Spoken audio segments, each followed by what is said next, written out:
ਵਿੱਚੋਂ ਗੌਰ ਕਰਦੇ ਹਾਂ। अच्छा जबूर प्रभु के बाणी विचों असीं पढ़िया पहली आयत विच दाऊद लिखदा आ, यहोवा मेरा चानण अते मेरा बचाओ है, मैं किस तो डरां।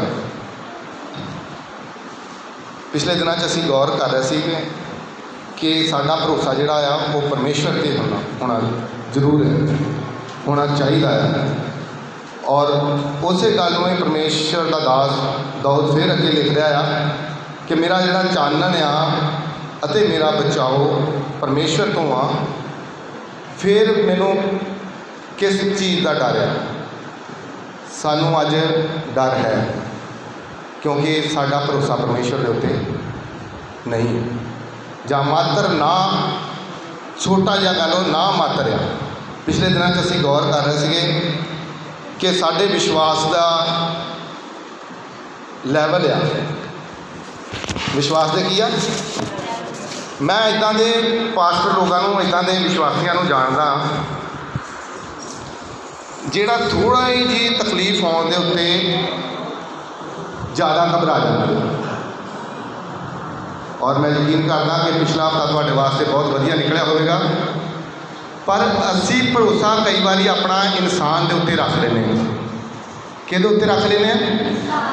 इंसान दे उत्ते, जबकि बाइबल के अकॉर्डिंग ये नहीं है। एक विश्वासी नूं अपना विश्वास, अपना भरोसा, अपनी नेचा और अपनी प्रतीत जिहड़ी आ वो परमेश्वर के उत्ते रखनी चाहिए। इंसान सानूं धोखा दे दिंदा, एक टाइम आ जाता है कि इंसान सानूं की कर दिंदा, धोखा दे दिंदा। और इंसान ना मात्र है, ना मात्र मतलब इंसान की उम्र कुछ भी नहीं, इंसान का कोई भरोसा नहीं, अज है कल नहीं।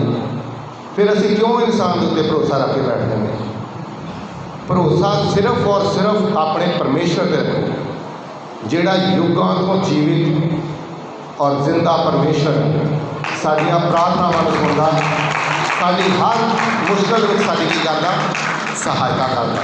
पर असीं उस लैवल के उत्ते, उस जगह जिस जगह प्रभु ने सानू ठहराया हुंदा असीं खड़े रहिंदे। ये साडियां जिंदगियां दे विच एक युद्ध चल रहा, शायद तुहानूं पता होवे जां ना पता होवे। साडियां जिंदगियां च, मेरी जिंदगी दे विच, तुहाडी जिंदगी दे विच एक युद्ध चल रहा, वो हमेशा चलता रहना। कदों तक चलना? शैतान का ते परमेश्वर का, मेरे अंदर बाहर नहीं। एक बारी मेरा दिल करता कि मैं कोई चीज़, किसी की चीज़ को चुरा लवां। एक बारी मेरा दिल करता मैं कोई पाप कर लवां। और एक हल्की जी अंदरों उस दिल विचों आवाज़ आउंदी कि बेटा ना कर, ये अच्छा नहीं। ये युद्ध हमेशा, जिन्ना चिकर मैं इस दुनिया से जीवित हाँ, वो आवाज़ मैनू हमेशा रोकती रहती है। पर फर्क इन्ना की आ, कोई उस आवाज़ को सुन लेंदा ते मन लेंदा, ते कोई उस आवाज़ को नहीं सुनता। पर जरूरत है कि सानू उस छोटी जी आवाज़ को, मिठी जी आवाज़ को, जिहड़ी मैनू बेटा कह के पुकारदी आ, उहदे उत्ते मैं कंन लावां। साडा ज़्यादा झूठ बोलण दा करके, ज़्यादा पाप गुनाह करन दा करके आवाज़ तो आउंदी है, कई बार सानू सुनदी, कई बार सानू सुनदी नहीं। पर जेकर असीं विश्वासी हाँ तो असीं जरूर उन्होंने वचनों के उत्ते, उस आवाज़ के उत्ते जिहड़ी मेरे अंदरों मैनू पाप करन तो रोकदी आ, जरूर उहदी असीं सुणांगे। आइए पढ़ते हैं वही वचन, यूहन्ना दी अंजील 8 अध्याय का 31 और वचन 32 वचन पिछले हफ्ते असीं पढ़िया सी।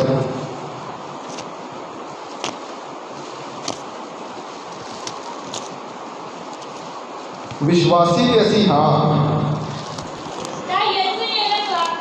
विश्वासी ते हाँ, विश्वास के लैवल को असी चेले के लैवल तक लैके जाना। एक विश्वासी और चेले में जमीन आसमान का फर्क है। असी ये गल समझ रहे हैं। हाँ जी पढ़िए।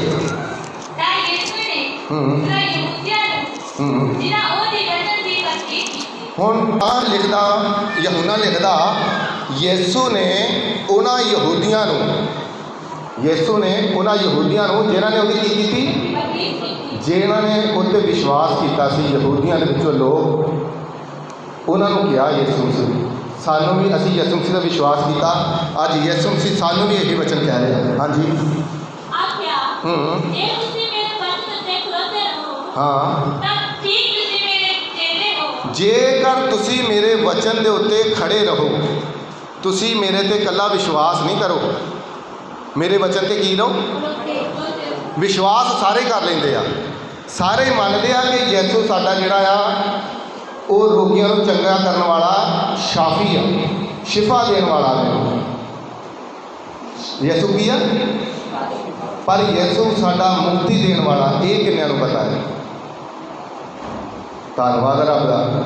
ਤੇ ਅਸੀਂ ਸ਼ਿਫਾ ਲੈਣ ਵਾਸਤੇ ਘੱਟ ਤੇ ਮੁਕਤੀ ਦੇ ਵਾਸਤੇ ਅਸੀਂ ਯਿਸੂ ਮਸੀਹ ਦੇ ਕੋਲ ਜ਼ਿਆਦਾ ਆਉਣਾ।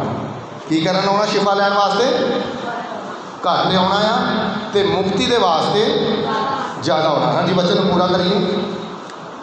ਤਾਂ ਯਿਸੂ ਨੇ ਉਹਨਾਂ ਯਹੂਦੀਆਂ ਨੂੰ ਜਿਨ੍ਹਾਂ ਉਹਦੀ ਪ੍ਰਤੀਕ ਕੀਤੀ ਸੀ ਆਖਿਆ ਜੇ ਤੁਸੀਂ ਮੇਰੇ ਵਚਨ ਤੇ ਖਲੋਤੇ ਹੋ ਹਾਂਜੀ ਤਾਂ ਠੀਕ ਤੁਸੀਂ ਮੇਰੇ ਚੇਲੇ ਹੋ। ਹਾਂਜੀ ਔਰ ਸੱਚਾਈ ਨੂੰ ਜਾਣੋਗੇ ਅਤੇ ਸੱਚਾਈ ਤੁਹਾਨੂੰ ਆਜ਼ਾਦ ਕਰੇਗੀ। ਆਜ਼ਾਦ ਤੁਸੀਂ ਗੁਨਾਹ ਤੋਂ ਉਦੋਂ ਹੀ ਹੋਵੋਗੇ ਜਦੋਂ ਤੁਸੀਂ ਵਿਸ਼ਵਾਸੀ ਨਹੀਂ, ਚੇਲੇ ਦੇ ਲੈਵਲ ਤੱਕ ਆਓਗੇ।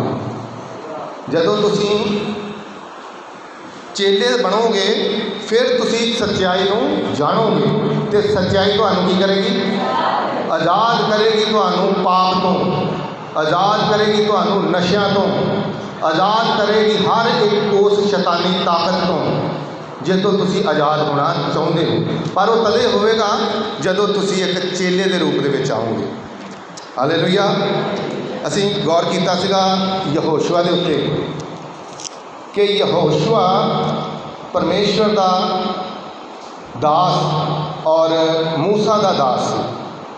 ਮੂਸਾ ਪਹਾੜ ਦੇ ਉੱਤੇ ਗਿਆ ਇਹ ਵਚਨ ਕਹਿ ਕੇ ਕਿ ਮੈਂ ਜਾਣਾ ਹੈ, ਪਰਮੇਸ਼ਵਰ ਨੇ ਮੈਨੂੰ ਸੱਦਿਆ, ਮੈਂ ਉਹਨਾਂ ਨਾਲ ਗੱਲ ਕਰਕੇ ਵਾਪਸ ਆਉਣਾ। ਉਹ ਤਾਂ ਚਲਾ ਗਿਆ ਪਰਮੇਸ਼ਵਰ ਦੀ ਹਜ਼ੂਰੀ ਦੇ ਵਿੱਚ। ਉਹਨੂੰ ਨਾ ਭੁੱਖ ਨਾ ਪਿਆਸ, ਨਾ ਉਹਨੂੰ ਕੋਈ ਕੰਮ, ਨਾ ਕੋਈ ਫਿਕਰ, ਕਿਉਂਕਿ ਪਰਮੇਸ਼ਵਰ ਦੇ ਨੂਰ ਦੇ ਵਿੱਚ, ਉਹਦੀ ਹਜ਼ੂਰੀ ਦੇ ਵਿੱਚ ਆ ਮੂਸਾ। ਪਰ ਨੀਚੇ ਆਪਣੇ ਚੇਲੇ ਨੂੰ ਕਹਿ ਗਿਆ ਕਿ ਮੈਂ ਵਾਪਸ ਆਉਣਾ ਹੈ। ਉੱਪਰ ਉਹਨੂੰ ਲੱਗ ਗਿਆ 40 ਦਿਨ। ਇੱਕ ਚੇਲੇ ਦੀ ਪਹਿਚਾਣ ਕਿ ਚੇਲਾ ਕੈਸਾ ਹੋਣਾ ਚਾਹੀਦਾ। 40 ਦਿਨ ਲੱਗ ਗਏ ਭੁੱਖਾ ਪਿਆਸਾ ਉਸੇ ਜਗ੍ਹਾ ਦੇ ਪਹਾੜ ਦੇ ਨੀਚੇ ਖੜਾ ਆ। ਕਿਹਦੇ ਹੁਕਮ ਨੂੰ ਪੂਰਾ ਕਰ ਰਿਹਾ ਹੈ? ਆਪਣੇ ਉਸਤਾਦ ਦੇ ਹੁਕਮ। ਇਸੇ ਤਰ੍ਹਾਂ ਅਸੀਂ ਸ਼ਾਗਿਰਦਾਂ ਦੇ ਵਿੱਚ ਹਾਂ, ਅਸੀਂ ਪਰਮੇਸ਼ਵਰ ਦੇ ਆਪਣੇ ਉਸਤਾਦ ਦੇ ਹੁਕਮ ਨੂੰ ਕੀ ਕਰਨਾ ਹੈ? ਇੱਕ ਦਿਨ ਫਿਰ ਮੇਰਾ ਖਿਆਲ ਆ ਕਿ ਯਹੋਸ਼ੂਆ ਨੂੰ ਇਹ ਕਹਿਣ ਦੀ ਲੋੜ ਨਹੀਂ ਹੋਈ ਕਿ ਪਰਮੇਸ਼ਵਰ ਦੇ ਦਾਸ 40 ਦਿਨ ਹੋ ਗਿਆ ਮੈਨੂੰ ਇੱਥੇ ਖੜੇ ਹੋ, ਤੂੰ ਮੇਰੇ ਵਾਸਤੇ ਪ੍ਰਾਰਥਨਾ ਕਰ। ਬੋਲੋ, ਪ੍ਰਾਰਥਨਾ ਦੀ ਉਹਨੂੰ ਕਹਿਣ ਦੀ ਲੋੜ ਹੈ। ਇਸੇ ਤਰ੍ਹਾਂ ਅਸੀਂ ਹੋਣਾ ਹੈ। ਅਸੀਂ ਦਾ ਭੱਜ ਕੇ ਆਉਂਦੇ ਹਾਂ ਪ੍ਰਭੂ ਦੇ ਦਾਸ, ਉਸਤਾਦ ਜੀ ਸਾਡੇ ਸਿਰ ਦੇ ਉੱਤੇ ਹੱਥ ਰੱਖੋ, ਦੱਬ ਕੇ ਪ੍ਰਾਰਥਨਾ ਕਰੋ। ਪਰ ਜੇਕਰ ਤੁਸੀਂ ਪਰਮੇਸ਼ਵਰ ਦੇ ਹੁਕਮ ਦੇ ਵਿੱਚ ਖੜੇ ਹੋ ਤਾਂ ਤੁਹਾਨੂੰ ਪ੍ਰਾਰਥਨਾ ਨੂੰ ਕਹਿਣ ਦੀ ਲੋੜ ਨਹੀਂ ਪਵੇਗੀ। ਮੂਸਾ ਤੁਹਾਡੇ ਵਾਸਤੇ ਆਪਣੇ ਆਪ ਪ੍ਰਾਰਥਨਾ ਕਰੇਗਾ ਜਿਸ ਤਰ੍ਹਾਂ ਯਹੋਸ਼ੂਆ ਵਾਸਤੇ ਕੀਤੀ। ਉਸੇ ਯਹੋਸ਼ੂਆ ਨੇ, ਇਹ ਅਸੀਂ ਅੱਜ ਦੇਖਦੇ ਹਾਂ ਨਾ 28 ਦਿਨਾਂ ਦਾ ਦਿਨ, ਫਰਵਰੀ ਕਿੰਨੇ ਦਿਨਾਂ ਦੀ? ਕਈ ਵਾਰੀ ਹੁਣ 30 ਹੋ ਜਾਂਦੀ। ਇਹ ਕਿੱਦਾਂ? ਬਾਈਬਲ ਦੇ ਵਿੱਚ ਬਿਆਨ ਆ ਇਹ ਸਾਰੀ ਸਟੋਰੀ, ਇਹ ਸਾਰੀਆਂ ਗੱਲਾਂ। ਕਦੋਂ ਪਰਮੇਸ਼ਵਰ ਨੇ ਇਹ ਵੱਡੇ ਗ੍ਰਹਿਾਂ ਨੂੰ, ਇਸ ਪ੍ਰਿਥਵੀ ਨੂੰ, ਸੂਰਜ ਨੂੰ ਘੁੰਮਣ ਤੋਂ ਰੋਕਿਆ। ਆਪਣੇ ਉਸਤਾਦ ਦੇ ਹੁਕਮ ਦੇ ਵਿੱਚ ਸੀ। ਇੱਕ ਦਿਨ ਫੌਜਾਂ ਨਾਲ ਲੜ ਰਿਹਾ ਔਰ ਪ੍ਰਾਰਥਨਾ ਕਰ ਰਿਹਾ ਕਿ ਪ੍ਰਭੂ ਪਰਮੇਸ਼ਵਰ, ਤੂੰ ਮੇਰੀ ਮਿਹਨਤ ਨੂੰ ਜਾਣਦਾ ਕਿ ਮੈਂ ਤੇਰੇ ਦਾਸ ਦੇ ਹੁਕਮ ਦੇ ਵਿੱਚ 40 ਦਿਨ ਭੁੱਖਾ ਪਿਆਸਾ ਰਿਹਾ, ਔਰ ਅੱਜ ਮੇਰੇ ਵਾਸਤੇ ਇਹ ਕਰ, ਜਿੰਨਾ ਚਿਰ ਮੈਂ ਦੁਸ਼ਮਣਾਂ ਦਾ ਨਾਸ਼ ਨਾ ਕਰ ਦੇਵਾਂ, ਨਾ ਸੂਰਜ ਆਪਣੀ ਜਗ੍ਹਾ ਤੋਂ ਹਿਲੇ, ਨਾ ਧਰਤੀ ਆਪਣੀ ਜਗ੍ਹਾ ਤੋਂ ਹਿਲੇ, ਨਾ ਚੰਦ ਸਿਤਾਰੇ ਆਪਣੀ ਜਗ੍ਹਾ ਤੋਂ ਹਿੱਲਣ। ਔਰ ਵਚਨ ਬਿਆਨ ਕਰਦਾ ਕਿ ਸੱਚਮੁੱਚ ਪਰਮੇਸ਼ਵਰ ਨੇ ਧਰਤੀ ਨੂੰ ਉਸ ਦਿਨ ਰੋਕ ਦਿੱਤਾ। ਤਦੇ ਇਹ ਦਿਨਾਂ ਦਾ ਫਰਕ ਪਿਆ ਹੈ। ਤਦੇ ਕੀ ਪਿਆ? ਇਹ ਦਿਨਾਂ ਦਾ ਫਰਕ ਪਿਆ ਹੈ। ਬਾਈਬਲ ਹਰ ਇੱਕ ਸਵਾਲ ਦਾ ਜਵਾਬ ਸਾਡੀ ਇਸ ਬਾਈਬਲ ਦੇ ਅੰਦਰ ਮਿਲਦਾ ਹੈ। ਪਰ ਮੁਸ਼ਕਲ ਇਹ ਹੈ ਕਿ ਅਸੀਂ ਇਹਦੇ ਵਿੱਚੋਂ ਪੜ੍ਹਦੇ ਨਹੀਂ, ਅਸੀਂ ਲੈਂਦੇ ਨਹੀਂ। ਇਹ ਜਿਹੜੇ ਦਿਨ ਆ ਬਾਈਬਲ ਦੇ ਅਕੋਰਡਿੰਗ ਬਿਆਨ ਕਰਦੇ ਆ ਕਿ ਉਦੋਂ ਤੋਂ ਜਦੋਂ ਪਰਮੇਸ਼ਵਰ ਨੇ ਧਰਤੀ ਆਕਾਸ਼ ਨੂੰ ਰੋਕਿਆ ਉਦੋਂ ਦਿਨਾਂ ਦਾ ਫਰਕ ਪਿਆ। ਅਤੇ ਜੇਕਰ ਸ਼ਬਦ ਪਰਮੇਸ਼ਵਰ ਨਾ ਹੁਕਮ ਕਰਦਾ ਅਤੇ ਥੋੜ੍ਹੀ ਜਿਹੀ ਵੀ ਧਰਤੀ ਡਗਮਗਾ ਜਾਂਦੀ ਤਾਂ ਅਸੀਂ ਕਿੱਦਾਂ ਕਰਦੇ ਹਾਂ? ਸਾਡੀਆਂ ਬਿਲਡਿੰਗਾਂ ਗਿਰ ਜਾਂਦੀਆਂ, ਸਾਡੇ ਘਰ ਗਿਰ ਜਾਂਦੇ ਆ, ਕੀ ਆ ਜਾਂਦਾ? ਭੂਚਾਲ ਆ ਜਾਂਦਾ। ਪਰ ਪਰਮੇਸ਼ਵਰ ਦੇ ਹੁਕਮ ਦੇ ਵਿੱਚ ਜਦੋਂ ਮੂਸਾ ਔਰ ਯਹੋਸ਼ੂਆ ਸੀਗੇ ਤਾਂ ਪਰਮੇਸ਼ਵਰ ਨੇ ਇਸ ਧਰਤੀ ਨੂੰ ਕੀ ਕੀਤਾ? ਇੱਕ ਹੋਰ ਚੇਲੇ ਦੇ ਉੱਤੇ ਜਲਦੀ ਜਲਦੀ ਗੌਰ ਕਰਦੇ ਹਾਂ। ਦੂਸਰਾ ਰਾਜਾ 2 ਅਧਿਆਇ। ਜ਼ਿਆਦਾ ਪੜ੍ਹਾਂਗੇ ਨਹੀਂ, ਸਿਰਫ ਮੈਂ ਬੋਲ ਕੇ ਕਰਾਂਗਾ, ਤੁਹਾਨੂੰ ਪੜ੍ਹਨ ਦੇ ਵਿੱਚ ਟਾਈਮ ਜ਼ਿਆਦਾ ਜਾਂਦਾ, ਪਰ ਮੈਂ ਤੁਹਾਨੂੰ ਜਸਟ ਲਿਖਣ ਵਾਸਤੇ ਕਹਿ ਰਿਹਾ। ਦੂਸਰਾ ਰਾਜਾ ਦੇ ਵਿੱਚੋਂ ਤੁਸੀਂ ਇਹ ਗੱਲ ਪੜ੍ਹ ਸਕਦੇ ਹੋ 2 ਅਧਿਆਇ ਦੇ ਵਿੱਚ। ਇੱਕ ਹੋਰ ਉਸਤਾਦ ਹੋਇਆ ਆ ਜਿਹਦਾ ਨਾਮ ਆ ਅਲੀਸ਼ਾ। ਕਿੰਨੇ ਜਾਣਦੇ ਅਲੀਸ਼ਾ ਨੂੰ? ਬਹੁਤ ਘੱਟ ਲੋਕ ਜਾਣਦੇ ਆ। ਅਲੀਸ਼ਾ ਦੀ ਮੇਨ ਜਿਹੜੀ ਗੱਲ ਆ ਉਹ ਕੀ ਸੀਗੀ? ਕੋਈ ਦੱਸ ਸਕਦਾ? ਅਲੀਸ਼ਾ ਦੀ ਮੇਨ ਜਿਹੜੀ ਅਸੀਂ ਕਿਹੜੀ ਗੱਲ ਦਾ ਕਰਕੇ ਅਲੀਸ਼ਾ ਨੂੰ ਜਾਣਦੇ ਹਾਂ? ਹੱਥ ਖੜੇ ਕਰੋ, ਹੱਥ ਖੜੇ ਕਰੋ। ਇੱਕ ਬੋਲੂਗਾ, ਹਾਂ ਰਜੀ ਬੋਲੂ। ਡਬਲ ਮੱਸਾ ਪਾਇਆ ਸੀ। ਬਹੁਤ ਹਾਂਜੀ, ਧੰਨਵਾਦ। ਹੋਰ ਅਲੀਸ਼ਾ ਬਹੁਤ ਏਰੀਆ 'ਚ ਬਹੁਤ ਸਾਰੀਆਂ ਖੂਬੀਆਂ ਸੀਗੀਆਂ। ਹੋਰ ਆਗਿਆਕਾਰੀ ਸੀਗਾ। ਇਹ ਤਾਂ ਹੁਣ ਅਸੀਂ ਪੜ੍ਹਨਾ ਦੇਖਣਾ ਆ। ਹੋਰ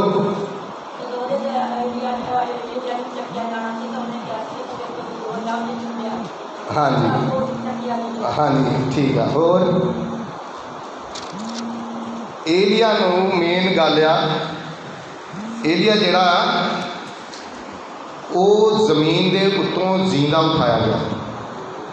ਏਲੀਆ ਜ਼ਮੀਨ ਦੇ ਉੱਤੋਂ ਸਿਰਫ ਕੋਈ ਪਾਤਰ ਆ ਬਾਈਬਲ ਦੇ ਵਿੱਚ ਬਿਆਨ ਆ ਜਿਹੜੇ ਜ਼ਿੰਦਾ ਅਸਮਾਨ ਦੇ ਉੱਤੇ ਉਠਾਏ ਗਏ। ਉਹਨਾਂ ਦੇ ਵਿੱਚ ਏਲੀਆ ਵੀ ਹੈ। ਇੱਕ ਹਨੋਕ, ਇੱਕ ਏਲੀਆ, ਇੱਕ ਪ੍ਰਭੂ ਯਿਸੂ ਮਸੀਹ। ਔਰ ਇੱਕ ਤੰਬੂ ਦੇ ਵਿੱਚ ਸੰਦੂਕ ਪਿਆ ਹੁੰਦਾ ਸੀਗਾ। ਅੱਜ ਤੱਕ ਦੁਨੀਆ ਲੱਭਦੀ ਫਿਰਦੀ ਹੈ, ਪਰ ਕਈ ਸਕਾਲਰ ਦੱਸਦੇ ਆ ਕਿ ਉਹ ਸੰਦੂਕ ਵੀ ਪਰਮੇਸ਼ਵਰ ਦੀ ਹਜ਼ੂਰੀ ਦੇ ਵਿੱਚ ਹੈ। ਹਾਲੇਲੂਇਆ। ਏਲੀਆ ਨੂੰ ਅਗਨ ਰੱਥ ਆਏ ਲੈਣ ਦੇ ਵਾਸਤੇ। ਕਿਹੜੇ ਰੱਥ? ਅਗਨੀ ਰੱਥ। ਔਰ ਅਜੀਬ ਤਰੀਕੇ ਨਾਲ ਰੱਥਾਂ ਦੇ ਉੱਤੇ ਬੈਠ ਕੇ ਗਿਆ। ਔਰ ਜਦੋਂ ਉਹਨੇ ਜਾਣਾ ਸੀ, ਪਰਮੇਸ਼ਵਰ ਨੇ ਉਹਨੂੰ ਹੁਕਮ ਦਿੱਤਾ ਕਿ ਤੂੰ ਆਪਣੀ ਜਗ੍ਹਾ ਕਿਸੇ ਇੱਕ ਆਪਣੇ ਸ਼ਾਗਿਰਦ ਨੂੰ ਠਹਿਰਾ। ਔਰ ਪਰਮੇਸ਼ਵਰ ਦੇ ਵਚਨ ਨੂੰ ਲੈ ਕੇ ਜਦੋਂ ਉਹ ਗਿਆ, ਲਿਖਿਆ ਖੇਤ ਦੇ ਵਿੱਚ ਦੀ ਲੰਘ ਰਿਹਾ ਸੀਗਾ ਔਰ ਉਹਦਾ ਦਾਸ ਅਲੀਸ਼ਾ 12 ਹਲਾਂ ਦੀ ਜੋੜੀ ਦੇ ਨਾਲ ਵਾਹੀ ਕਰਦਾ ਪਿਆ ਸੀ। ਕਿੰਨੇ ਹਲ? ਅੱਜ ਕੱਲ੍ਹ ਅਸੀਂ ਦੇਖਦੇ ਹਾਂ ਪੁਰਾਣੇ ਇਤਿਹਾਸ ਦੇ ਵਿੱਚ ਸਿਰਫ 1 ਹਲ ਜਾਂ 2 ਹਲ, ਪਰ 12 ਹਲਾਂ ਦੀ ਜੋੜੀ। ਉਹਦਾ ਦੇਖੀਏ, ਉਹਦਾ ਕੰਮ ਕਰਨ ਦਾ ਲਹਿਜ਼ਾ, ਤਰੀਕਾ ਉਹਦਾ ਕਿੱਦਾਂ ਪਾਉਂਦਾ ਹੋਊਗਾ 12 ਹਲ। ਕਿੰਨੀ ਉਹਦੇ ਵਿੱਚ ਖੂਬੀ ਹੋਊਗੀ। ਕਿਉਂ ਪਰਮੇਸ਼ਵਰ ਨੇ ਉਹਨੂੰ ਚੁਣ ਲਿਆ? ਔਰ ਕਿਸਾਨਾਂ ਦੇ ਵਿੱਚ ਇੱਕ ਚੰਗਾ ਕਿਸਾਨ ਸੀਗਾ, ਫਸਲ ਦੀ ਉਹਨੂੰ ਚੰਗੀ ਪਹਿਚਾਣ ਸੀਗੀ। 12 ਹਲਾਂ ਦੀ ਜੋੜੀ ਦੇ ਮਗਰ ਸੀਗਾ ਉਹ ਲੱਗਾ ਹੁੰਦਾ। ਔਰ ਕੁਛ ਨਹੀਂ ਹੈ, ਏਲੀਆ ਨੇ ਕਿਹਾ ਆਪਣੀ ਲਿਖਿਆ ਗੋਦੜੀ ਉਹਦੇ ਉੱਤੇ ਪਾ ਦਿੱਤੀ, ਆਪਣਾ ਕੰਬਲ, ਆਪਣੀ ਲੋਈ, ਆਪਣਾ ਸ਼ਾਲ ਜਿਹੜਾ ਲਿਆ ਹੋਇਆ ਸੀ ਉਹਦੇ ਉੱਤੇ ਪਾ ਦਿੱਤਾ। ਔਰ ਇਹ ਪਾ ਕੇ ਜਦੋਂ ਅੱਗੇ ਜਾ ਰਿਹਾ ਆ, ਉਹਨੇ ਵਾਪਸ ਲੋਈ ਉਹਨੂੰ ਫੜਾਉਂਦੇ ਹੋਏ ਕਿਹਾ, ਕਹਿੰਦਾ ਹੇ ਪ੍ਰਭੂ ਦੇ ਜਨ, ਮੈਨੂੰ ਆਗਿਆ ਦੇ ਕਿ ਮੈਂ ਆਪਣੇ ਘਰਦਿਆਂ ਨੂੰ ਜਾ ਕੇ ਸਲਾਮ ਕਿਹਾ ਵਾ, ਉਹਨਾਂ ਨੂੰ ਨਮਸਕਾਰ ਕਰਿਆ ਵਾ, ਉਹਨਾਂ ਨੂੰ ਦੱਸਾਂ ਵਾ ਕਿ ਮੈਂ ਅੱਜ ਤੋਂ ਪਰਮੇਸ਼ਵਰ ਦੇ ਦਾਸ ਦੇ ਨਾਲ ਉਹਦਾ ਸ਼ਾਗਿਰਦ ਹੋਣ ਵਾਸਤੇ ਜਾ ਰਿਹਾ ਹਾਂ। ਪਰ ਏਲੀਆ ਕਹਿ ਰਿਹਾ ਮੈਂ ਤੈਨੂੰ ਕੀ ਕਿਹਾ? ਪਰ ਅੰਦਰ ਖਾਤੇ ਉਹਨੇ ਪਤਾ ਲੱਗ ਗਿਆ ਸੀ, ਜਿਹਦੀ ਇੱਕ ਲੋਈ ਦੇ ਵਿੱਚ ਇੰਨਾ ਮਸਾ ਹੈ ਤਾਂ ਜੇਕਰ ਉਹ ਸ਼ਬਦ ਬੋਲੇਗਾ ਤਾਂ ਕਿੰਨਾ ਮਸਾ ਹੋਏਗਾ। ਹਾਲੇਲੂਇਆ। ਅਸੀਂ ਅੱਜ ਕੱਲ੍ਹ, ਧੰਨਵਾਦ ਪਰਮੇਸ਼ਵਰ ਦਾ, ਅਸੀਂ ਅੱਜ ਕੱਲ੍ਹ ਡਰ ਜਾਂਦੇ ਹਾਂ ਬਿਮਾਰੀਆਂ ਤੋਂ, ਪਰੇਸ਼ਾਨੀਆਂ ਤੋਂ, ਮੁਸੀਬਤਾਂ ਤੋਂ, ਕਿਉਂਕਿ ਸਾਡਾ ਵਿਸ਼ਵਾਸ ਦਾ ਲੈਵਲ ਜਿਹੜਾ ਉਹ ਘੱਟ ਆ। ਬਾਈਬਲ ਦੇ ਵਿੱਚ ਇੱਕ ਜਗ੍ਹਾ ਇਹ ਲਿਖਿਆ ਪਿਆ ਕਿ ਤੁਸੀਂ, ਪੱਤਰੀਆਂ ਦੇ ਅਫਸਿਆਂ 'ਚ ਲਿਖਿਆ ਪਿਆ ਕਿ ਤੁਸੀਂ ਆਪਣੇ ਕੱਦ ਨੂੰ ਮਸੀਹ ਦੇ ਕੱਦ ਦੇ ਬਰਾਬਰ ਬਣਾਓ। ਪਰ ਬਾਈਬਲ ਸਕਾਲਰ ਦੱਸਦੇ ਆ ਮਸੀਹ ਦਾ ਕੱਦ ਤਕਰੀਬਨ 6 ਫੁੱਟ 3 ਇੰਚ ਦਾ ਸੀ। ਬਸ ਇਸ ਕੱਦ ਦੇ ਬਰਾਬਰ ਹੋਣ ਦੀ ਗੱਲ, ਜਿਸ ਤਰ੍ਹਾਂ ਉਹ ਦੁਨੀਆ ਦੇ ਵਿੱਚ ਚੱਲਿਆ, ਜਿਸ ਤਰ੍ਹਾਂ ਉਹਨੇ ਕੰਮ ਕੀਤੇ, ਉੱਦਾਂ ਦੇ ਕੰਮ ਕਰਨ ਨੂੰ ਕਿਹਾ ਗਿਆ। ਉਹਨੂੰ ਕਿਹਾ ਗਿਆ ਮਸੀਹ ਦੇ ਬਰਾਬਰ ਤੁਸੀਂ ਕੱਦ ਆਪਣਾ ਬਣਾਓ। ਅਸੀਂ ਮੁਸੀਬਤਾਂ ਤੋਂ ਡਰ ਜਾਂਦੇ ਹਾਂ, ਪਹਾੜਾਂ ਵਰਗੀਆਂ ਸਾਨੂੰ ਲੱਗਦੀਆਂ, ਪਰ ਬਾਈਬਲ ਦੇ ਵਿੱਚ ਹੀ ਲਿਖਿਆ ਹੋਇਆ, ਜੇਕਰ ਤੁਸੀਂ ਪਹਾੜ ਨੂੰ ਕਹੋਗੇ ਆਪਣੀ ਜਗ੍ਹਾ ਤੋਂ ਟਲ ਜਾਵੇਗਾ, ਵਿਸ਼ਵਾਸ ਦੇ ਨਾਲ ਤੁਸੀਂ ਕਹੋਗੇ ਤਾਂ ਸੱਚਮੁੱਚ ਉਹ ਟਲ ਜਾਵੇਗਾ। ਪਰ ਸਾਨੂੰ ਬਹੁਤ ਵੱਡੀਆਂ ਲੱਗਦੀਆਂ। ਪਰ ਜਦੋਂ ਕੱਦ ਨੂੰ ਵੱਡਾ ਕਰਨ ਦਾ ਮਤਲਬ ਇਹ ਆ, ਅਸੀਂ ਪ੍ਰਾਰਥਨਾ ਪਹਾੜ ਦੇ ਅੱਗੇ ਕਰੀ ਜਾਂਦੇ ਹਾਂ। ਸਾਡਾ ਜਿਹੜਾ ਪ੍ਰਾਰਥਨਾ ਕਰਨ ਦਾ ਢੰਗ ਉਹ ਸਹੀ ਨਹੀਂ ਕਿ ਪਹਾੜ ਪ੍ਰਾਰਥਨਾ ਅਸੀਂ ਕਰਦੇ ਹਾਂ, ਪਹਾੜ ਤੈਨੂੰ ਪ੍ਰਭੂ ਨੇ ਬਣਾਇਆ ਔਰ ਉਹਦੇ ਵਚਨਾਂ 'ਚ ਵੀ ਲਿਖਿਆ ਕਿ ਉਹਨੂੰ ਕਹੋ ਤੈਨੂੰ ਤੇ ਤੂੰ ਹਟ ਜਾਊਗਾ, ਤੇ ਉਹ ਹਟਦਾ ਨਹੀਂ। ਜਾਂ ਤਾਂ ਸਾਡਾ ਈਮਾਨ, ਸਾਡਾ ਕੱਦ ਉਹ ਲੈਵਲ ਦਾ ਨਹੀਂ ਹੈ, ਅਤੇ ਜਾਂ ਫਿਰ ਸਾਡਾ ਪ੍ਰਭੂ ਉਸ ਲੈਵਲ ਦਾ ਨਹੀਂ ਹੈ। ਪ੍ਰਭੂ ਉਸ ਲੈਵਲ ਦਾ ਹੈ। ਜਦੋਂ ਅਸੀਂ ਪ੍ਰਾਰਥਨਾ ਕਰਨੀ ਆ, ਆਪਣੇ ਕੱਦ ਨੂੰ ਐਡਾ ਉੱਚਾ ਕਰਨਾ ਆ ਕਿ ਪਹਾੜ ਵੀ ਤੁਹਾਡੇ ਤੋਂ ਛੋਟਾ ਹੋ ਜਾਵੇ ਔਰ ਉਸ ਪਹਾੜ ਦੇ ਉੱਤੇ ਪੈਰ ਰੱਖ ਕੇ ਤੁਸੀਂ ਆਪਣੀ ਮੁਸੀਬਤ ਤੋਂ ਅੱਗੇ ਜਾ ਸਕੋ। ਆਪਣੇ ਵਿਸ਼ਵਾਸ ਨੂੰ ਇਸ ਲੈਵਲ 'ਤੇ ਲੈ ਕੇ ਆਉਣਾ। ਆਈਏ ਪੜ੍ਹਦੇ ਹਾਂ ਦੂਜਾ ਰਾਜਾ 2 ਅਧਿਆਇ ਉਹਦਾ 1 ਵਚਨ। ਤਾਂ ਐਂ ਹੋਇਆ ਪਹਿਲਾਂ ਕਿ ਯਹੋਵਾ ਏਲੀਆ ਨੂੰ ਜਦ ਯਹੋਵਾ ਏਲੀਆ ਨੂੰ ਇੱਕ ਸਾਹਮਣੇ ਵਿੱਚ ਇੱਕ ਵਾਵਰੋਲੇ ਦੇ ਵਿੱਚ, ਆਕਾਸ਼ ਵਿੱਚ ਚੁੱਕਣ ਵਾਲਾ ਸੀ। ਹੁਣ ਉਸਤਾਦ ਨੂੰ ਪਰਮੇਸ਼ਵਰ ਵਾਵਰੋਲੇ ਦੇ ਵਿੱਚ ਚੁੱਕਣ ਵਾਲਾ ਆ। ਹਾਂਜੀ। ਤਾਂ ਏਲੀਆ ਅਲੀਸ਼ਾ ਨਾਲ ਗਿਲਗਾਲ ਤੋਂ ਤੁਰਿਆ। ਹੁਣ ਉਸਤਾਦ ਆਪਣੇ ਸ਼ਾਗਿਰਦ ਦੇ ਨਾਲ ਇੱਕ ਨਗਰ ਦਾ ਨਾਮ ਆਇਆ ਗਿਲਗਾਲ ਤੋਂ ਤੁਰਿਆ। ਹਾਂਜੀ। ਤਦ ਏਲੀਆ ਨੇ ਅਲੀਸ਼ਾ ਨੂੰ ਆਖਿਆ, ਹਾਂ। ਤੂੰ ਇੱਥੇ ਠਹਿਰ ਜਾ। ਅਲੀਸ਼ਾ ਨੂੰ ਆਪਣੇ ਚੇਲੇ ਨੂੰ ਆਖਿਆ, ਆਪਣੇ ਸ਼ਾਗਿਰਦ ਨੂੰ ਆਖਿਆ ਕਿ ਤੂੰ ਇੱਥੇ ਠਹਿਰ ਜਾ, ਕਿਉਂਕਿ ਪਰਮੇਸ਼ਵਰ ਉਹਨੂੰ ਕੀ ਕਰਨ ਵਾਲਾ, ਵਾਵਰੋਲੇ ਦੇ ਵਿੱਚ ਚੁੱਕਣ ਵਾਲਾ ਹੈ। ਹਾਂਜੀ।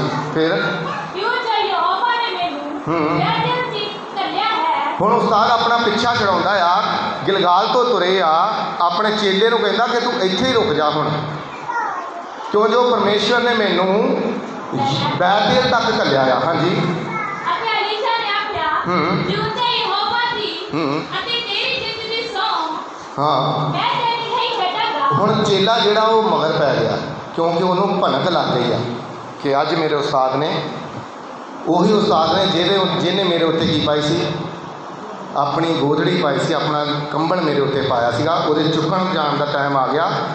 ਆਪਣੇ ਮਨ ਵਿੱਚ ਸੋਚ ਰਿਹਾ ਕਿ ਜਿੰਨਾ ਚਿਰ ਇਹ ਉਠਾਇਆ ਨਹੀਂ ਜਾਂਦਾ, ਮੇਰੀ ਅੱਖ ਨੇ ਇਹਨੂੰ ਦੇਖਣੋਂ ਹਟਣਾ। ਪਹਿਲਾਂ ਹੀ ਸੋਚ ਕੇ ਉਹਨੇ ਰੱਖਿਆ ਹੋਇਆ, ਮੇਰੇ ਖਿਆਲ ਦੇ ਮੁਤਾਬਕ ਉਹਨੇ ਸੋਚਿਆ ਹੋਇਆ ਕਿ ਮੈਂ ਅੱਜ ਆਪਣੇ ਉਸਤਾਦ ਦਾ ਪਿੱਛਾ ਛੱਡਣਾ। ਪਰ ਅਸੀਂ ਅੱਜ ਆਪਣੇ ਉਸਤਾਦ ਤੋਂ ਭੱਜ ਰਹੇ ਹਾਂ। ਕਿਉਂ ਭੱਜ ਰਹੇ ਹਾਂ?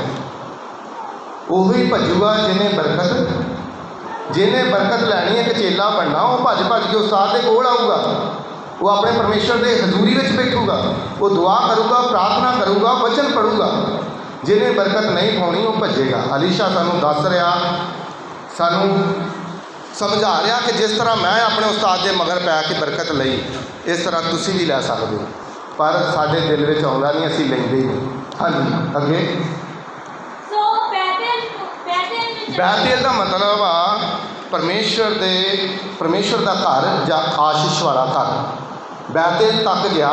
ਬੈਤੇਲ ਦੇ ਵਿੱਚ ਜਾ ਕੇ ਫਿਰ ਆਪਣਾ ਉਸਤਾਦ ਨੇ ਉਹਨੂੰ ਕਿਹਾ ਕਿ ਅਲੀਸ਼ਾ ਤੂੰ ਇੱਥੇ ਹੀ ਰੁਕ, ਪਰਮੇਸ਼ਵਰ ਨੇ ਮੈਨੂੰ ਹੁਣ ਘੱਲਿਆ ਆ ਯਰੀਹੋ ਤੱਕ। ਅਸੀਂ ਆਸ਼ੀਸ਼ਾਂ ਲੈਣ ਚੱਲ ਜਾਂਦੇ। ਔਰ ਯਰੀਹੋ ਦੇ ਬਾਰੇ ਲਿਖਿਆ, ਸ਼ਹਿਰ ਦੇ ਬਾਰੇ, ਕਿ ਯਰੀਹੋ ਸ਼ਹਿਰ ਇੱਦਾਂ ਦਾ ਆ, ਸਰਾਪਤ ਸ਼ਹਿਰ ਆ ਕਿ ਜਿਹੜਾ ਇਹਨੂੰ ਬਣਾਏਗਾ ਉਹ ਇਹਦੀ ਨੀਂਹ ਨੂੰ ਆਪਣੇ ਵੱਡੇ ਲੜਕੇ ਉੱਤੇ ਔਰ ਇਹਦੇ ਦਰਵਾਜ਼ੇ ਨੂੰ ਆਪਣੇ ਛੋਟੇ ਲੜਕੇ ਦੇ ਉੱਤੇ ਖੋਲ੍ਹੇਗਾ। ਅਸੀਂ ਆਸ਼ੀਸ਼ਾਂ ਦੇ ਵਾਸਤੇ ਬੈਤੇਲ ਤੱਕ ਤਾਂ ਚਲੇ ਆਉਂਦੇ ਹਾਂ। ਕੀ ਅਸੀਂ ਸਰਾਪਤ ਦੇਸ਼ ਵਿੱਚ ਜਾਂਦੇ ਹਾਂ? ਪਰ ਇੱਕ ਚੇਲੇ ਦਾ ਇਹ ਫਰਜ਼ ਬਣਦਾ, ਜੇ ਉਹ ਆਸ਼ੀਸ਼ਾਂ ਲੈਂਦਾ, ਜਦੋਂ ਮਾੜਾ ਟਾਈਮ ਆਉਂਦਾ ਆ, ਜਦੋਂ ਯਰੀਹੋ ਦੇ ਵਿੱਚ ਵੀ ਜਾਂਦਾ ਆ, ਉਦੋਂ ਵੀ ਆਪਣੇ ਪਰਮੇਸ਼ਵਰ ਨੂੰ ਨਾ ਛੱਡੇ। ਅਲੀਸ਼ਾ ਸਾਨੂੰ ਦੱਸ ਰਿਹਾ ਕਿ ਮੈਂ ਆਪਣੇ ਉਸਤਾਦ ਨੂੰ ਛੱਡਿਆ ਨਹੀਂ। ਔਰ ਕਿੰਨਵਾਂ ਮਸਾ ਲਿਆ? ਉਸਤਾਦ ਨਾਲੋਂ ਡਬਲ ਮਸਾ ਲਿਆ। ਔਰ ਜਦੋਂ ਉਹ ਯਰੀਹੋ ਤੱਕ ਗਿਆ, ਫਿਰ ਉਹਦਾ ਉਸਤਾਦ ਕਹਿ ਰਿਹਾ, ਕਹਿੰਦਾ ਤੂੰ ਯਰੀਹੋ ਦੇ ਵਿੱਚ ਰੁਕ ਜਾ, ਪਰਮੇਸ਼ਵਰ ਨੇ ਮੈਨੂੰ ਯਰਦਨ ਤੋਂ ਪਾਰ ਭੇਜਿਆ। ਕਿੱਥੋਂ? ਯਰਦਨ ਨਦੀ ਆ ਜਿਹਦੇ ਵਿੱਚ ਯਿਸੂ ਮਸੀਹ ਨੇ ਬਪਤਿਸਮਾ ਲਿਆ। ਮੈਨੂੰ ਯਰਦਨ ਤੋਂ ਪਾਰ ਭੇਜਿਆ ਆ, ਤੂੰ ਇੱਥੇ ਰੁਕ ਜਾ। ਪਰ ਤਾਂ ਵੀ ਉਹਨੇ ਯਰਦਨੋਂ ਪਾਰ ਜਾਣ ਦੀ ਜਿੱਦ ਕੀਤੀ। ਲਿਖਿਆ, ਜਿਉਂਦੇ ਯਹੋਵਾ ਦੀ ਸਹੁੰ, ਅੱਜ ਮੈਂ ਤੇਰਾ ਪਿੱਛਾ ਛੱਡਣਾ तो असी क्यों अपने उस्ताद का पिछा छड्ड दिंदे हां? असी क्यों अपने पास्टर के पिछे नहीं जाते? वजह सानू पता है पर असी दसना, क्योंकि साडे ईमान का लैवल जिहड़ा ना वो पास्टरां दे उत्ते टिकिया होया। या पास्टर नहीं चंगा, मेरा काम इत्थों नहीं होया, शायद उत्थे जाना, उत्थों नहीं होया, मेरा काम उत्थों हो जाऊगा। जिथे मर्जी चल जाओ, पर परमेश्वर की आ, इत्थे भी उही परमेश्वर है तो उत्थे भी उही परमेश्वर है। जे तुहाडा काम इत्थों सूत नहीं आया तो उत्थों भी आना नहीं सूत आना। ये उदे ही आना जदों तुसीं अपने उस्ताद दे अलीशा की तरह मगर लगोगे। हुण यरदन के किनारे ते खड़ा आ और अपने उस्ताद नूं गौर दे नाल देख रहा कि की करन जा रहा। नदी पार करनी आ, ना उन्हां कोल किश्ती आ, ना उन्हां कोल इदां दा कोई चीज़ आ जिते बैठ के किश्ती नूं पार करनगे। उस्ताद ने कीता, अपने मोढे तो लोई लाई, उन्होंने वड़ देन लग पिया। की करन लग पिया? अलीशा गौर नाल देख रहा भी किन्ने वड़ दिंदा है। कि तुसीं अपने उस्ताद नूं देख रहे हो कि उस्ताद किस तरह वचन दसदा है, उस्ताद किस तरह प्रार्थना करता है? तुसीं कभी नोट करते हो? लिखा बड़े गौर नाल उन्हें देखा कि किन्ने वड़ दिंदा है। मैं सिर्फ उस्ताद नूं पता कि उस्ताद अंदर चलिया जाना, चक्या जाना, मैं यरदन तो पार करके वापस भी इधर आना। जे मैं ये प्रक्रिया ना सीखी तो मैं वापस आ सकता नहीं। तुसीं अपने उस्तादां दे गौर करया करो, किस तरह वो प्रार्थना करते हैं, किस तरह वो भजन गाते हैं, किस तरह अखां बंद करके प्रभु दे विच लीन हुंदे आ, प्रभु दे नाल एक मन हुंदे आ। ये चीज़ां सारियां सीखण वालियां। फिर जदों उन्हें अपनी लोई नूं वड़ दे के लिखा पानी के उत्ते मारिया, पानी दो हिस्से हो गया। उस्ताद चेला दोनों विचों दी लंघ गया। आखिरकार एलिया ने पूछा कि हुण समा थोड़ा आ, दस तू मैनू तू काहदे वास्ते मेरे मगर पिया? मैं तेनों कहा सीगा तू गिलगाल दे विच रुक जा, तू बैतल दे विच रुक जा, तू यरीहो दे विच रुक जा, तू यरदन तो पिछे ही रुक जा, पर तू रुकिया नहीं। हुण मैनू वजह दस की वजह है? कहंदा दुगना मसा चाहिए ताकि ये लोगों नूं तेरी कमी महसूस होवे।